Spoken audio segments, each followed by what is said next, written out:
ये होता है आपका कीटोन। सिलिकॉन्स में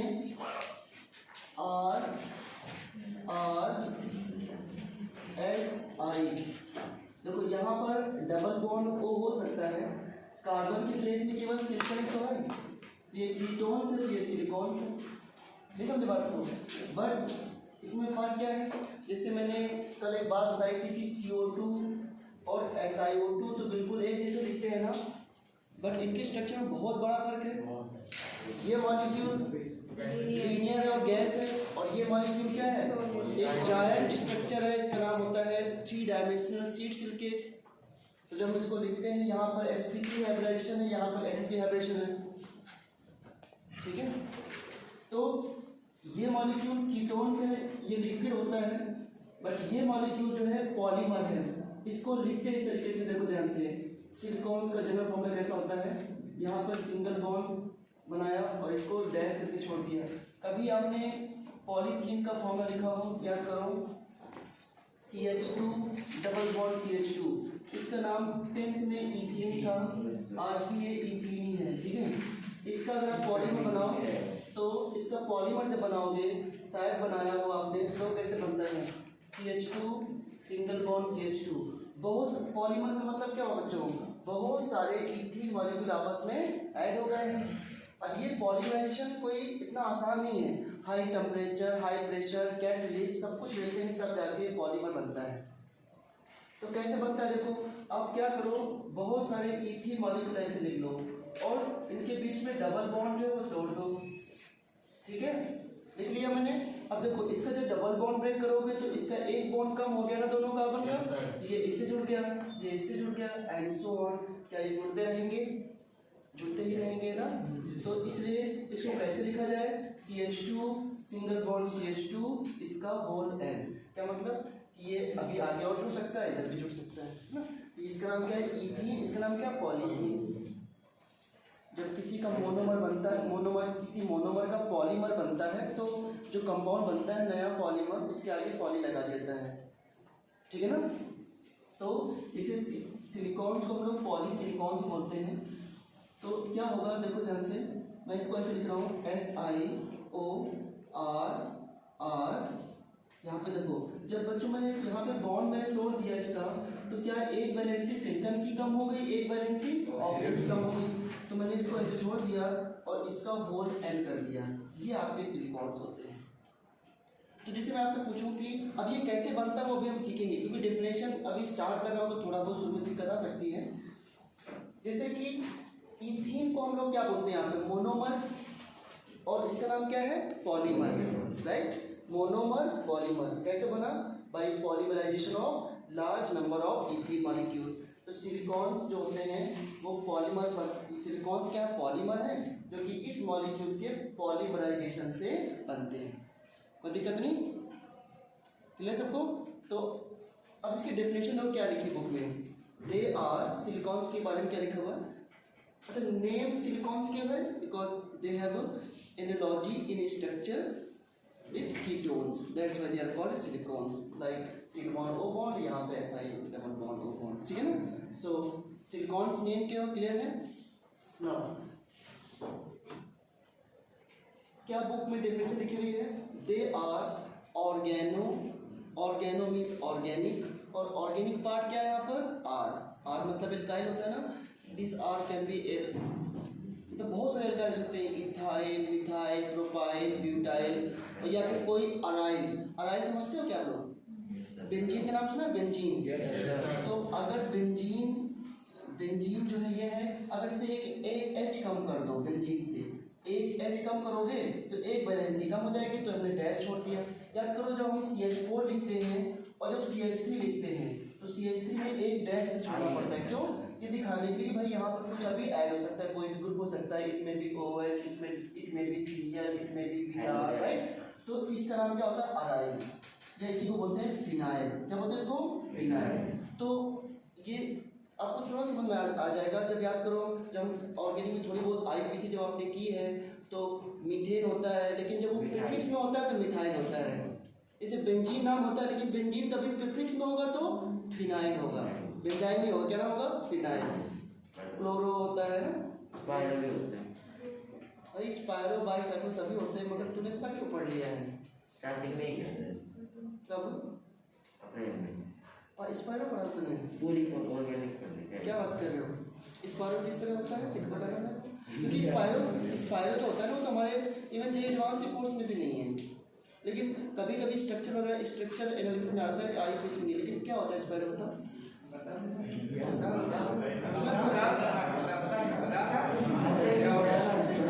सरफ करो, तुझे बता दो।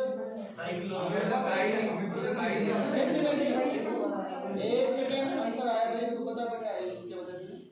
मैंने पढ़ा था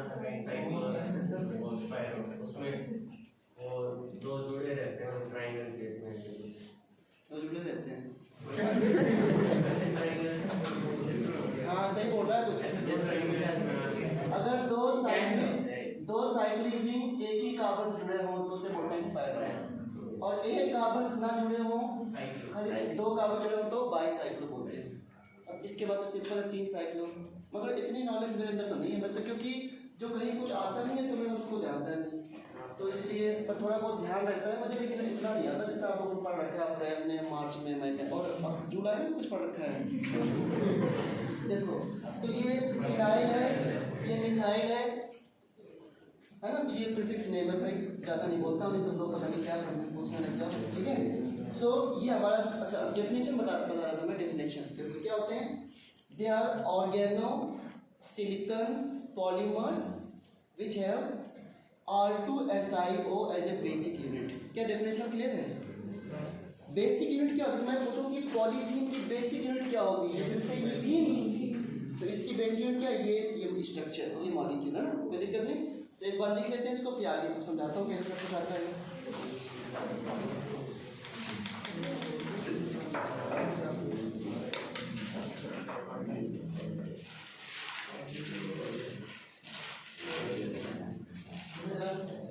silicones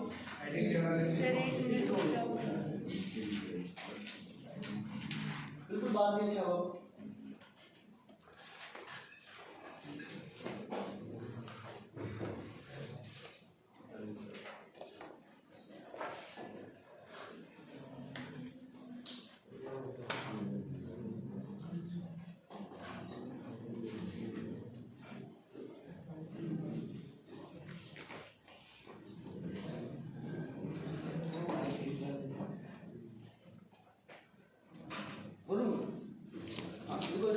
they are organo silicon, they are organo silicon, सारे सिंथेटिक होते हैं ना, नेचर मतलब बनाए जाते हैं ना। They are organo silicon polymers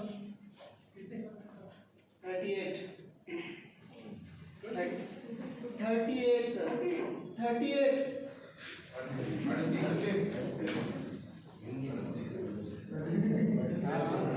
आपने बताते हैं कि दुनिया में तो कमाल है। They are organosilicon polymers having repeated R2SiO unit। इसको लिखना बच्चों, देखो R2SiO यूनिट है ना, R2SiO unit held by SiO_Si bonds। अभी समझाता हूँ सारा, अधिकतर तो समझ गए हो आप लोग। held by SiO_Si bonds। चलो आप लोगों को ऑर्गेनिक में थोड़ा इंटरेस्ट भी है तो ऑर्गेनिक का नंबर भी आने वाला है, हमें मुझे भी थोड़ा बहुत इंटरेस्ट है तो अच्छा लगेगा पढ़ने में। ये चैप्टर खत्म हो जाएगा इस तरीके से, SiO_Si bonds, ठीक है। अब देखो कैसे बनते हैं सिलिकॉन से।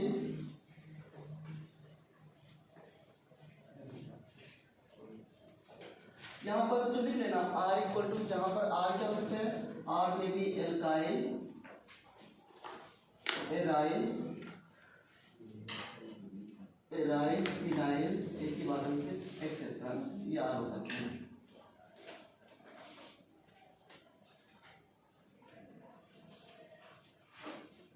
एक बात और सुनना, सभी बच्चों को पता है ना कि एल्काइल ग्रुप हाइड्रोफोबिक होता है, हाइड्रोफोबिक वर्ड समझते हो ना? हाइड्रोफोबिक जो वाटर को रिपेल करता है। Very good.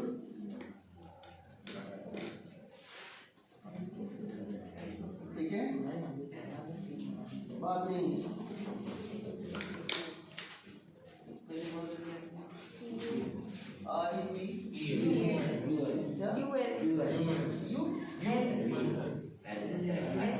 अरे भाई इसमें लिखा ना वाटर को क्या बोलते हैं, हिंदी में क्या बोलेंगे रिपेल करने को? तो क्या ये अच्छा लगना पड़ेगा? They run away from water. Hydrophobic ठीक है, थैंक यू। ये वाटर को रिपेल करते हैं और इसलिए इनको वाटर जो है इनको हाइड्रोफोबिक बोलते हैं। और आपको पता है कि क्यों वाटर रिपेल करते हैं? क्योंकि ये पॉलीमर है तो बहुत सारे एल्काइल ग्रुप होंगे इसमें, और एल्काइल ग्रुप नॉन पोलर होता है और वाटर क्या होता है? Polar. Alkyl group non polar होता है ना, क्योंकि कार्बन हाइड्रोजन बॉन्ड होते हैं इसके बाद, और कार्बन हाइड्रोजन बॉन्ड के बीच में इलेक्ट्रोनेगेटिविटी का डिफरेंस 0 होता है। तो हाइड्रोकार्बन्स आर नॉन पोलर। आप देखो ना, methane, ethane, propane, butane, hexane, जितने भी कभी वाटर में सॉल्वेंट हैं? कभी नहीं। ठीक है ना, ये वाटर रिपेलेंट होते हैं, इसलिए इनके जो है वो वाटर प्रूफ जो होते हैं ना बैग एक्सेट्रा, वो इन्हीं कंपाउंड बनाते हैं सिलिकॉन्स के, क्योंकि ये हाईली वाटर रेजिस्टेंस होते हैं। तो वाटर प्रूफ बैग बनाने में इनका एक यूज होता है, किसका? सिलिकॉन्स का। अब देखो, अभी थोड़ी देर में आप समझ आओगे क्यों। अब ये सिलिकॉन्स कहाँ से आते हैं ये समझते हैं। देखो, एक मॉलिक्यूल है, समझते हैं अच्छे से, फिर इस पी ब्लॉक में जितना थोड़ा बहुत जितना समझ सको।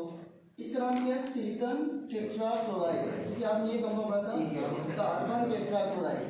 आईपीसी में इसको वो क्या बोलते हैं? टेट्राक्लोरो। इसका वो क्या बोलते हैं? SeCl4 को आईपीसी में नहीं ज़्यादा मस्ती। बताओ क्या बोलेंगे इसको? टेट्राक्लोरो तो मैंने ही बोल दिया, आगे तो आगे निकाल लो सर, देख लो आगे कैसे क्या करोगे। क्यों पढ़ाते हैं इस बारे में जब इसका नाम नहीं पता? तो टेट्राक्लोरोमीथेन, एक कार्बन को मीथेन बोलते हैं ना, टेट्राक्लोरोमीथेन। मैं तो ये सोच रहा था कि इसका नाम बड़ी जल्दी बताओगे तो फिर मैं इसका नाम पूछूंगा, लेकिन यहीं पर कहानी खत्म हो गई। इसलिए कहते हैं बड़ी बड़ी बातें छोटे ग्राउंड में चीज़ों सीखना सिंपल है ना। टेट्राक्लोरोमीथेन और इसका नाम है टेट्राक्लोरोसिलेन। इसे कार्बन को मीथेन बोलते हैं, इसका नाम सिलेन। हाँ, SILANE। ठीक है ना, तो कोई बात नहीं। ये दो कंपाउंड हैं, इन दोनों कंपाउंड में दोनों ही नॉन पोलर मॉलिक्यूल हैं, बट एक कंसेप्ट होता है जिसका नाम होता है हाइड्रोलिसिस। हाइड्रोलिसिस का मतलब होता है कि कौन वाटर से हाइड्रोलाइज हो रहा है। इसका मतलब ये नहीं पूछ रहा हूँ कि वाटर में सॉल्युबल कौन है, ये नहीं पूछ रहा हूँ मैं। कौन सा कंपाउंड वाटर से हाइड्रोलाइज हो रहा है, इसका आंसर इस तरह के बहुत सारे क्वेश्चन होते हैं। 4 ऑप्शन दे दिए, which can be hydrolyse with water. तो हाइड्रोलिसिस विद वाटर मतलब होता है कि वाटर से रिएक्शन कौन कर लेगा, वाटर को H और OH में कौन ब्रेक कर लेगा, ये मतलब होता है वो हाइड्रोलिसिस। दो वर्ड हैं, एक हाइड्रोलिसिस और एक हाइड्रेशन। ध्यान देना, एक हाइड्रोलिसिस और एक वर्ड क्या होता है? हाइड्रेशन। जैसे कि Na+ के चारों तरफ वाटर के मॉलिक्यूल इस तरह आ जाते हैं, delta minus delta minus delta minus. क्यों? क्योंकि वाटर एक डाइपोल है, और डाइपोल है तो इस तरह से अपोजिट चार्ज नेचर के रूल अट्रैक्ट होते हैं। इसे बोलते हैं हाइड्रेशन। या तो मैंने पढ़ाया था मैंने इसको, हाइड्रेशन इज हेल्पिंग। तो जब वाटर से केवल इंटरेक्शन हो then it is called hydration. क्या होता है? जब वाटर से इंटरेक्शन हो तो हाइड्रेशन, और इंटरेक्शन में हमेशा एनर्जी क्या होती है? रिलीज। और जब वाटर से रिएक्शन हो जाए तो जनरली इसको बोलते हैं हाइड्रोलिसिस। मतलब वाटर से रिएक्शन मतलब वाटर का H+ और OH आयन में ब्रेक हो जाना। अंडरस्टूड? तो देखो, कौन वाटर से हाइड्रोलाइज होगा, इसका आंसर देने के लिए आपको एक जनरल सी बात याद रखनी पड़ेगी, जिसके पास वैकेंट d ऑर्बिटल होते हैं, मेनली p भी हो सकता है, जिसके पास वैकेंट d ऑर्बिटल होते हैं वो वाटर से हाइड्रोलाइज होता है। क्यों वैकेंट d ऑर्बिटल होना चाहिए या वैकेंट p ऑर्बिटल होना चाहिए, उसका रीजन मैं बताता हूँ। देखो, इसमें एक क्वेश्चन भी बनता है कि CCl4 does not hydrolyse with water. ये वाटर से हाइड्रोलाइज नहीं होता है, मतलब ये वाटर में अगर डाल दो इसको अगर CCl4 को वाटर में डाल दो, आप कभी भी लैब में आते उसका छोटा सा एक्सपेरिमेंट है, आप टेस्ट ट्यूब लो, उसमें वाटर ले लो हाफ, और ऊपर से कार्बन टेट्राक्लोराइड की बोतल होगी उसके ऊपर डाल लो। जैसे डालोगे तो देखो इस तरह हो जाएगा। ये टेस्ट ट्यूब है हमारा, यहाँ पर वाटर है और यहाँ पर आपको क्या हो जाएगा, कार्बन टेट्राक्लोराइड। दोनों लेयर क्या रहेंगे, अलग अलग, मतलब बिल्कुल भी कोई इंटरेक्शन के बीच में नहीं है, ठीक है ना। और कोई इंटरेक्शन क्यों नहीं, क्योंकि ये नॉन पोलर है और वाटर क्या है, पोलर है, और रिएक्शन में नहीं हो रही, थोड़ा बहुत इंटरेक्शन हो जाए। लेकिन SiCl4 में क्या होता है, इसके पास वैकेंट डी ऑर्बिटल होते हैं। जरा आउटर कंट्रीब्यूशन देखिए हम लोग सिलिकॉन के और कार्बन के। कार्बन होता है 2H2 2p2 और सिलिकॉन क्या होता है बच्चों, 3H2 3p2। इस सिलिकॉन में जहाँ पे 3p होता है वहाँ पे 3d भी होता है, बट वैकेंट है, राइट। क्लियर है? हाँ, 3H2 3p2 3d। तो क्या होता है कि कार्बन ने अगर 4 बॉन्ड बनाए हैं सिलिकॉन के साथ, सॉरी क्लोरीन के साथ, तो कितने कितने अनपेयर्ड होने चाहिए इसके पास, 4। तो एक्साइटेड स्टेट में क्या होता था, 2s इलेक्ट्रॉन कहाँ पे एक्साइट हो गया बच्चों, 2p में, और चारों अनपेयर्ड इलेक्ट्रॉन ने 4 के साथ क्या कर लिया, बॉन्डिंग कर लिया। तो इस तरह बन गया carbon Cl Cl Cl Cl, और ये क्या हो गया, sp3 टेट्राहेड्रल। ये हमने वैलेंस बॉन्ड थ्योरी से क्या कर दिया, इसमें हाइब्रिडाइजेशन। एकदम क्लियर है। SiCl4 में भी sp3 हाइब्रिडाइजेशन है, यहाँ पर भी एक इलेक्ट्रॉन 3s से 3p में एक्साइट हो गया, 3p कंप्लीटली। अब 3p में कुछ और इलेक्ट्रॉन आ सकता है क्या, नहीं आ सकता ना। 3p में क्या हुआ, 3s जो 2s यहाँ 2p है कार्बन के, इनके जो अनपेयर्ड है वो एक अनपेयर्ड एक Cl से शेयरिंग कर लें, कोई दिक्कत नहीं। और इसका कार्बन का ऑर्बिट क्या हो गया, कंप्लीट। 4 होते हैं, 4 4 8 हो गए। लेकिन जब सिलिकॉन जो क्लोराइड होता है, ध्यान देना बच्चों, SiCl Cl Cl Cl, जब इसको वाटर से इंटरेक्ट कराते हैं तो याद करो, क्या ये बात हम लोगों ने कई बार नहीं सुनी है कि जिसके पास वैकेंट डी ऑर्बिटल होते हैं they can expand there orbital, कर सकते हैं ना। तो ये क्या करता है कि नेचुरल है कि इसके पास वैकेंट डी ऑर्बिटल है, तो इट हाँ क्या करता है, एक्सेप्ट लोन पे इलेक्ट्रॉन फ्रॉम द वाटर। क्या CCl4 में कार्बन जो सेंट्रल एटम क्या वाटर से लोन पे एक्सेप्ट कर सकता है, क्यों नहीं कर सकता, बिकॉज इसके पास वैकेंट ऑर्बिटल है, इसलिए वो अपने आउटर पे एक्सपैंड नहीं कर सकता।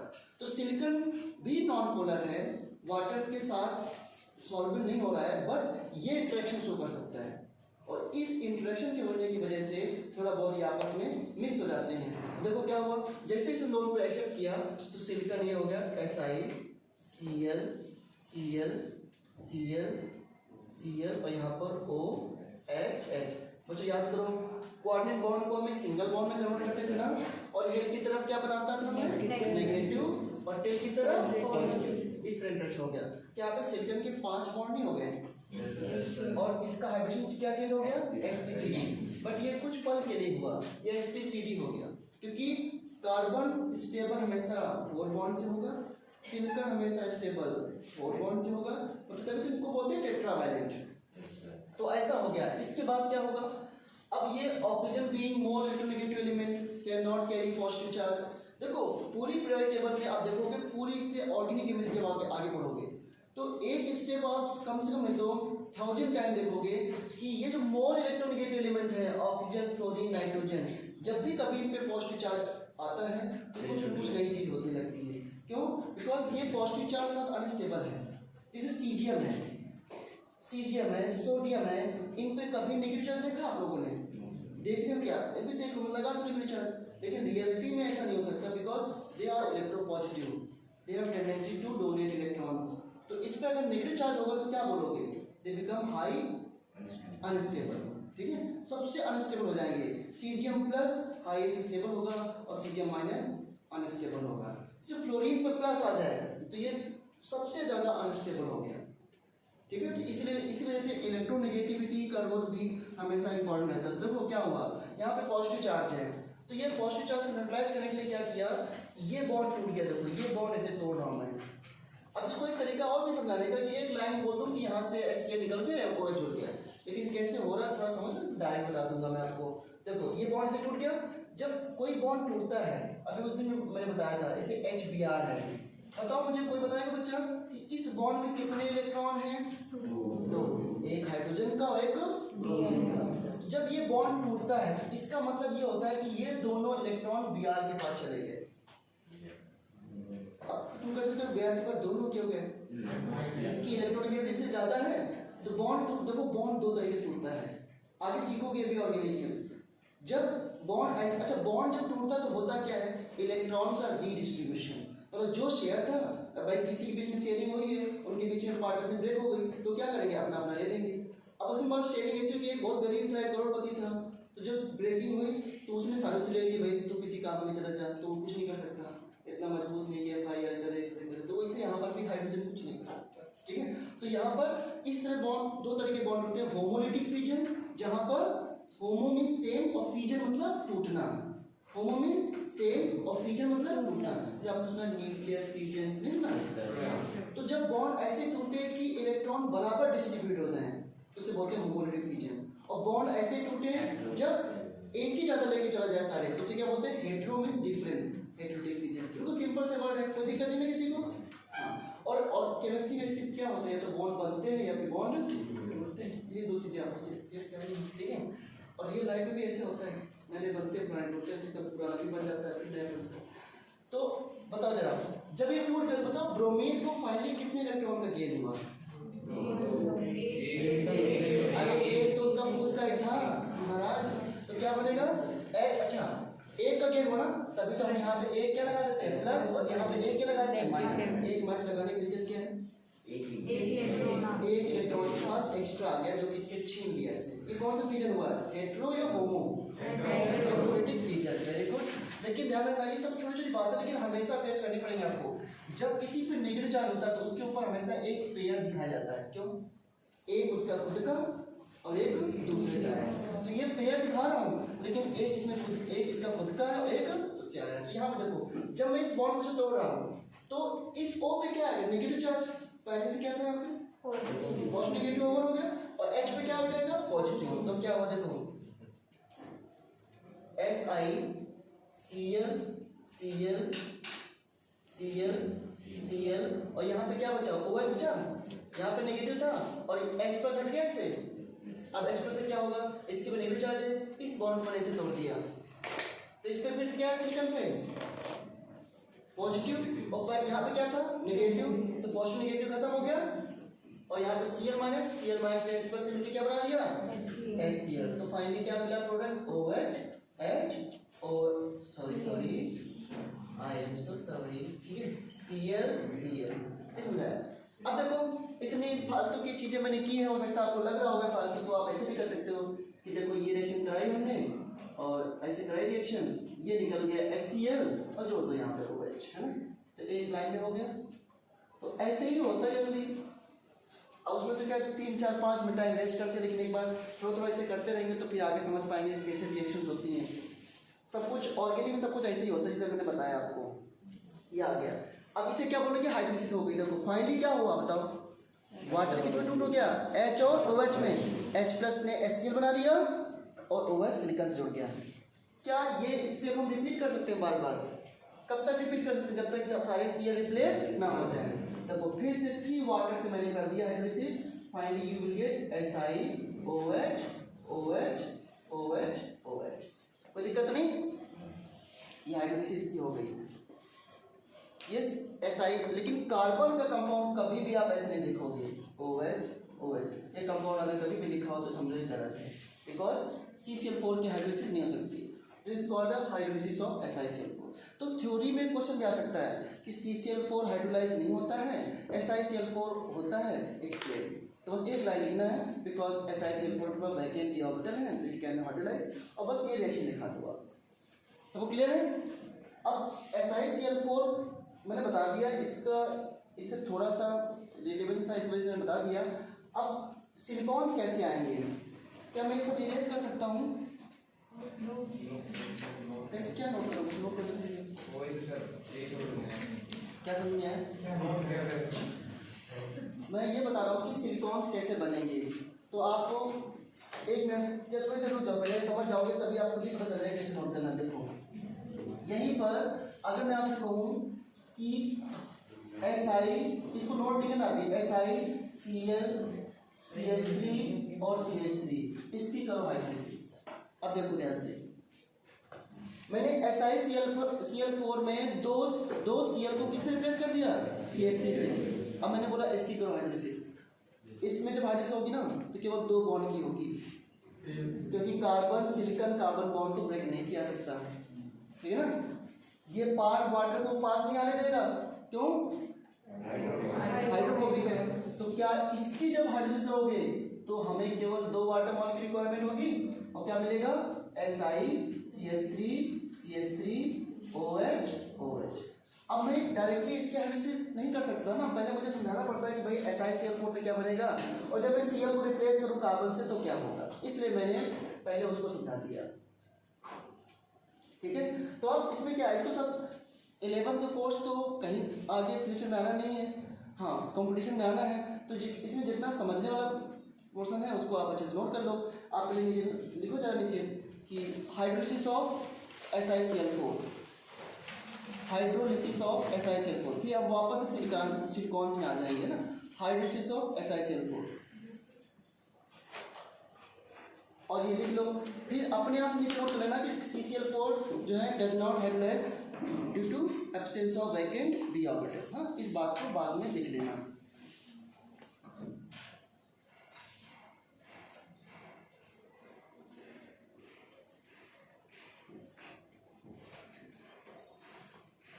SiCl4 hydrolyze because it is a vacant d orbital, it can expand the orbital.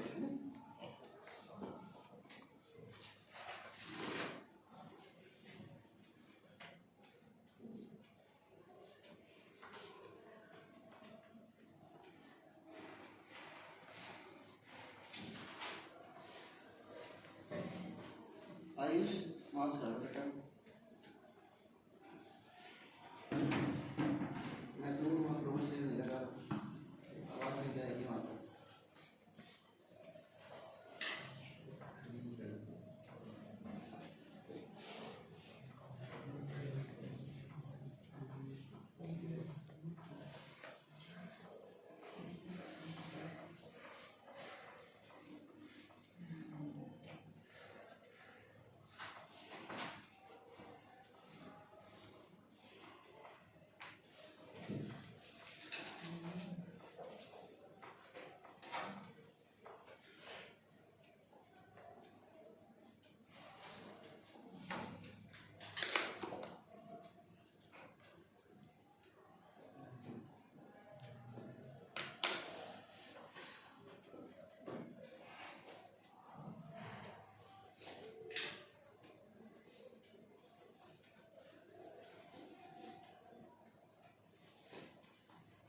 Hydrolysis का कंसेप्ट भी अब याद रखना कि अगर क्वेश्चन आता है कि 4 कंपाउंड में कौन सा हाइड्रोलाइज होगा तो कंडीशन क्या है, it should have central atom should have vacant orbital, mainly D.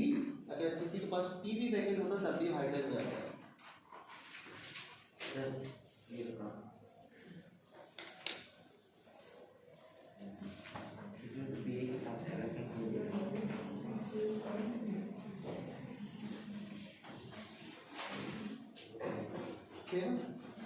बता दो 10 बार इसमें सी होगा, बी और एम जी।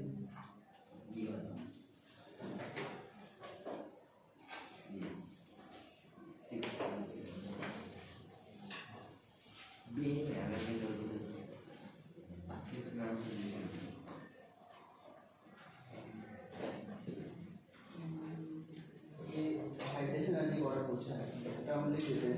हाइड्रेशन एनर्जी कौन चार्ज कौन सा है, बी टू प्लस देता हूँ मैं, बी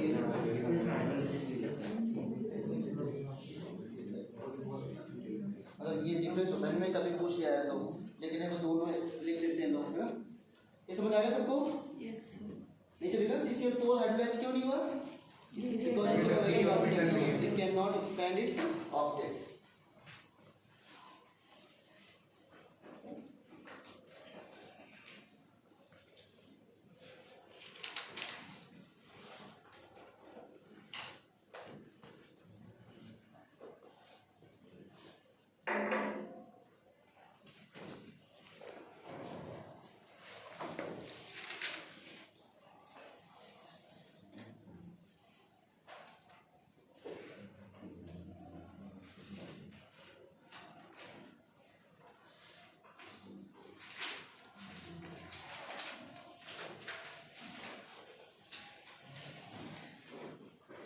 अब नीचे लिखो जरा, silicones are formed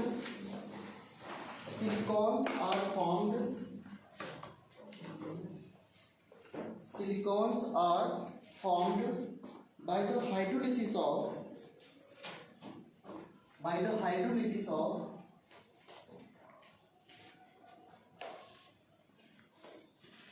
alkyl or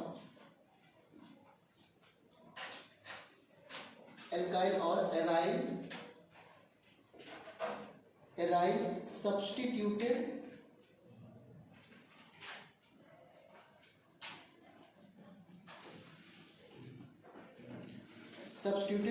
क्लोरोसिलेंस। SiCl4 नाम क्या था? क्लोरोसिलेंस है ना, क्लोरोसिलेंस, साइलेंस इधर क्या बोलते हैं, क्लोरोसिलेंस एंड देयर सब्सिक्वेंट पॉलीमराइजेशन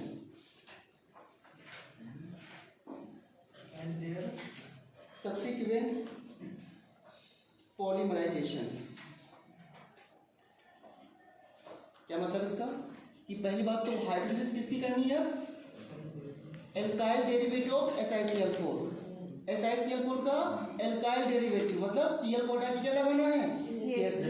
अच्छा कैसे लगता है CH3 अभी बताता हूँ मैं आपको। फिर जो हाइड्रोलिसिस करने के बाद उसको क्या करना है? पॉलीमराइजेशन, तब बनेंगे सिलिकॉन्स। देखो ये है SiCl4। अब इसमें देख लो आपको कितने CH3 लगाने हैं, 1 2 3 जितना लगाना चाहो। देखो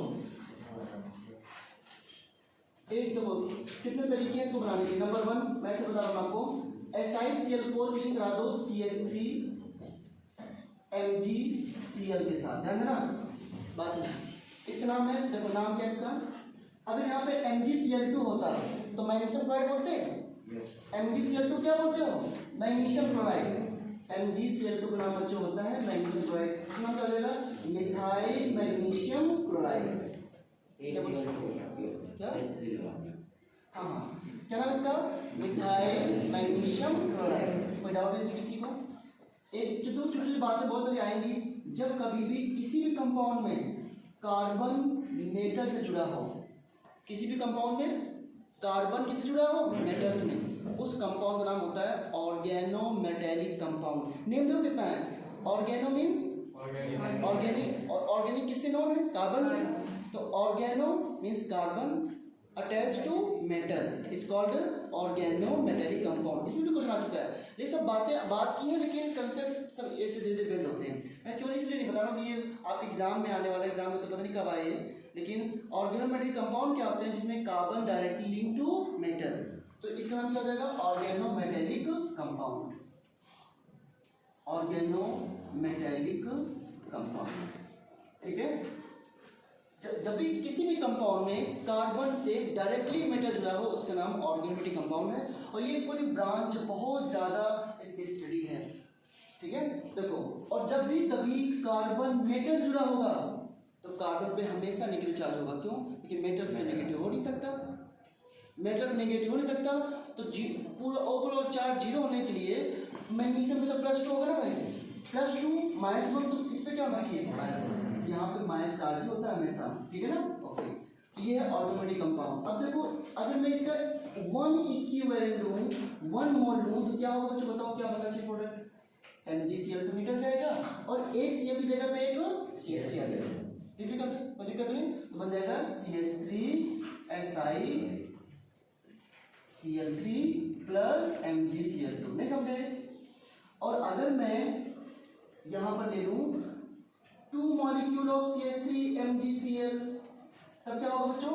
CH3 का whole twice SiCl2 plus MgCl2, 2 molecule बन जाएंगे। नहीं समझ आया? और अगर मैं 3 मॉलिक्यूल ले लूँ तो तब क्या बनेगा? CH3 का whole thrice SiCl plus MgCl2। क्या समझ रहे हो आप लोग? बस आपको बैलेंस करना है रिएक्शन को, plus 3 CH3MgCl। So that's how you can prepare SiCl4 नाम क्या था? टेट्राक्लोरोमीथेन, टेट्राक्लोरोसिलेन। इसका नाम क्या हो जाएगा? एल्काइल डेरिवेटिव सिलेन, है ना। SiCl4 नाम क्या था? टेट्राक्लोरोसिलेन। मीथेन से मीथेन होता है ऐसे। कोई दिक्कत नहीं, 4 बनाने का कोई फायदा नहीं, क्योंकि अगर 4 हो हो गए हैं तो भी कभी हाइड्रोलिसिस नहीं होगा। क्या मैं आपसे पूछ रहा हूँ, क्या ये कंपाउंड वाटर से हाइड्रोलिसिस होगा? तो yes, it has a vacantly orbital but it will not hydrolyse. क्यों? क्योंकि SI तो चारों तरफ एल्काइल से राउंडेड है ना, तो वाटर को पास आने देगा वो, CH3 नहीं वापस आएगा। तो पोलर बॉन्ड होना बहुत जरूरी है SiCl बॉन्ड, तब भी हाइड्रोलाइज होगा। अब देखो, एक ये तरीका है जो कि एनसीईआरटी मेंशन नहीं है। दूसरा तरीका क्या है, ये क्या बना रहा हूँ मैं, alkyl derivative of silicon tetrachloride, ये सिलेन। कोई डाउट है? दूसरा मेथड क्या है कि आप क्या करो, डायरेक्टली सिलिकॉन को, नेक्स्ट मेथड आप बता रहा हूँ बच्चों, सिलिकॉन को डायरेक्टली आप गिरा दो, मान लो हमने CH3Cl से गिरा दिया, ठीक है, इसके 2 मॉलिक्यूल है, बताओ क्या बनेगा product, in presence of copper heat. ये सब याद करें, जो नहीं बिल्कुल लिखा होता है रिएक्शन में, बताओ क्या बनना चाहिए प्रोडक्ट, 2 CH3 और 2 Cl है, आप जुड़ जाएंगे सारा, तो क्या बन जाएगा, CH3 Si CH3 Cl Cl, नहीं समझे? ऐसे आप इसको सिलिकॉन को डायरेक्टली क्लोरोमीथेन से ट्रीट कर सकते हो, जो जोड़ना चाहो। यहाँ पे फिनाइल बेंजीन ले लोगे तो यहाँ बेंजीन आ जाएगा, C2H5 ले लोगे तो यहाँ C2H5 आ जाएगा, कोई दिक्कत नहीं। यहाँ पे मैं RCl कर देता तो यहाँ पे R ना आ जाता क्या, और R को रिप्लेस करते रहो। तो एक ये भी तरीका है to prepare alkyl derivative of silane, कोई दिक्कत नहीं। लेकिन ये अभी सिलिकॉन्स नहीं है। सिलिकॉन्स कैसे आएंगे, देखो जो ये बने कंपाउंड, इनकी क्या करनी पड़ेगी, हाइड्रोलाइसिस, और हाइड्रोलाइसिस होने के बाद ये होंगे पॉलीमराइज, और ये होंगे नहीं, ये अपने आप हो जाते हैं पॉलीमराइज। जो कैसे, अब मैं मेन जो सबसे है वो यही वाला है। अब इसको आप इस मेथड से प्रिपेयर करो या आप इस मेथड से प्रिपेयर करो, ये दोनों एक ही बात है ना बच्चों। देखो यार, डाइमिथाइल सिलिकॉन डाइक्लोराइड बोल सकते हो, कोई दिक्कत नहीं, dimethyl silicon dichloride, dimethyl silicon dichloride. अब देखो इसकी करते हैं हाइड्रोलिसिस, हाइड्रोलिसिस मतलब रिएक्शन विद वाटर। अब ध्यान देना, यहाँ पे समझना, बस यही आपका सिलिकॉन्स है। बात बहुत छोटी थी मगर यहाँ तक पहुँचने में टाइम लगा थोड़ा सा। ये Cl कितने वाटर मॉलिक्यूल से रिएक्ट कर सकता है, 2। बताओ क्या रिएक्शन तुमको पता है, डेल्टा माइनस डेल्टा प्लस से रिएक्ट करेगा, और OH माइनस इससे जुड़ जाएगा। कितने OH आएंगे, 2 OH। ये क्या होगी, हाइड्रोलिसिस, Si CH3 और OH। ये जैसे ही बनता है, ये मॉलिक्यूल जैसे ही बनता है, ये तुरंत जो है हाइड्रोलाइज हो जाता है, पॉलीमराइज होता है। अब पॉलीमराइज कैसे होता है समझना, कैसे होता है पॉलीमराइज, देखना ध्यान से। मैंने क्या किया, पॉलीमर का मतलब इसके बहुत सारे मॉलिक्यूल आपस में जुड़ जाएंगे, ये तो मतलब होता है पॉलीमराइजेशन का। जो कैसे होता है, SiCH3OH, मैंने इसके बहुत सारे मॉलिक्यूल ऐसे लिख दिए, प्लस SiCH3OH, SiCH3OH।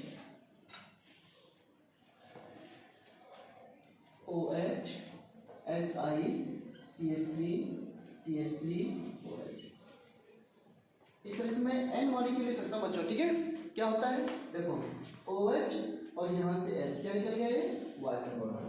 जब भी कभी भी आगे देखोगे, जब 2 OH होते हैं, ROH अल्कोहल होता है और ये OH अल्कोहल है, इसको जब भी हीट करो ये इस तरह वाटर निकल जाता है और बीच में ROR जैसा लिंक आ जाता है, इसे ईथर बोलते हैं ना आप लोग। तो देखो यहाँ पे क्या हुआ, वाटर निकल गया। अब इसका मैंने क्या लिया, OH, इसके क्या लिया, H, यहाँ पे क्या होगा, OH H, फिर इसका OH और आगे वाले का H, इसका OH लिया, इसका H, पीछे वाले का OH। देखो क्या बचा, Si। देखो एक सिलिकॉन का OH पूरा जा रहा है और दूसरी तरफ से H जा रहा है, तो पर सिलिकॉन कितने ऑक्सीजन रुक रहे हैं, 1 नहीं। OH भाई वाटर निकलने के लिए तो एक, मतलब क्या हुआ, CH3 में कोई फर्क पड़ा नहीं, इसका एक ऑक्सीजन बच रहा है इधर, देखो या इसको देख लो आप, इस वाले को इधर, इसका एक ऑक्सीजन बच रहा है ये वाला, और ये पूरा गया तो यहाँ पे डैश छोड़ दिया, कोई दिक्कत नहीं, बोलो नो। इसका होल क्या कर दूँ, n, ये लिखा था शुरू में मैंने। ये क्या है, सिलिकॉन। अब इसमें मतलब कितने एल्काइल ग्रुप होंगे, large number of alkyl group, मतलब कि n एल्काइल ग्रुप है। अब n में कितना ले लो, 1000 ले लो, 10,000 ले लो। जब इतने एल्काइल ग्रुप होंगे तो ये वाटर प्रूफ की तरह काम करेंगे ना, क्योंकि एल्काइल ग्रुप कभी वाटर के ड्रॉपलेट भी अपने पास नहीं आने देगा। इसलिए जब ये ऐसा वाटर प्रूफिंग होता है कि इसमें अगर एक ड्रॉप पानी डालो तो तुरंत बाहर कर फेंक देगा उसको, मतलब कि बाहर निकल जाएगा, उसमें कोई रिएक्शन नहीं होगी, कोई वो वेट नहीं होगा, बिल्कुल भी कोई दिक्कत नहीं। इस तरीके से सिलिकॉन प्रिपेयर होते हैं और और ये हमने क्या किया है, polymerization of silicones, that is polymerization. कैसे भी करके देख लो आप इसमें, आप इधर OH कर दो, इधर H कर दो, ये सबसे बड़ा क्या आएगा, पॉलीमराइजेशन। ठीक है, इसको नोट कर लो आप सब। ये हमने क्या पढ़ा, प्रिपरेशन ऑफ सिलिकॉन्स।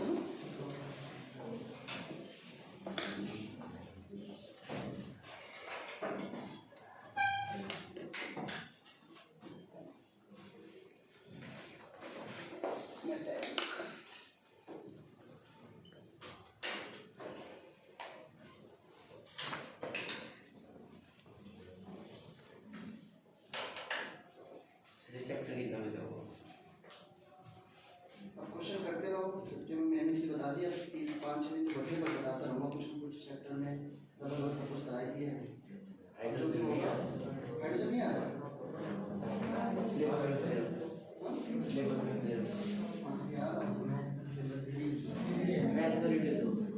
तो मैथ रीडिंग जो अभी 2 दिन पहले आया तो उसमें तो मैथ कम आया, आपको सिलेबस भेजा क्या मैथ्स का अलग से? दो आ रहे थे, एक करके क्लास टीचर भेज रहे हैं।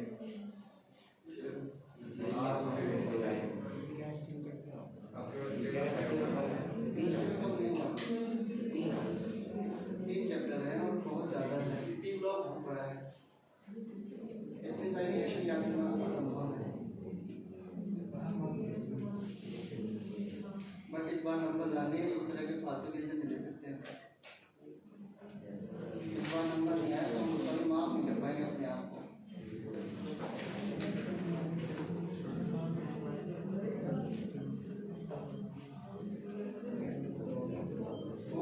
कल सभी बच्चे एस ब्लॉक का पूरा असाइनमेंट ट्राई करेंगे, आज ही मैं बी ब्लॉक में सबमिट दूंगा। तो बच्चों ने ट्राई कर लिया है, तो इसके बाद जब मेरी जो लास्ट क्लास में डाउट बताऊंगा, कल एस ब्लॉक का असाइनमेंट 1 बजे ट्राई किया जाएगा। और जो एक पीडीएफ है ना, पीडीएफ हाँ, उसमें आप जब भी जो मेन चीज़ें हो, जैसे NaCl में सोडियम की प्रिपरेशन का डाउन प्रोसेस करके है, वो मैंने बता रखा था यहाँ पर, लेकिन मैंने नाम नहीं लिया था क्लास में। हाँ, तो उसमें CaCl डालते हैं, मेल्टिंग पॉइंट कम करेंगे, सब इस तरह पढ़ के आओ तो अपने आप से भी और सब डिस्कस करेंगे। आज के ब्लॉग का भी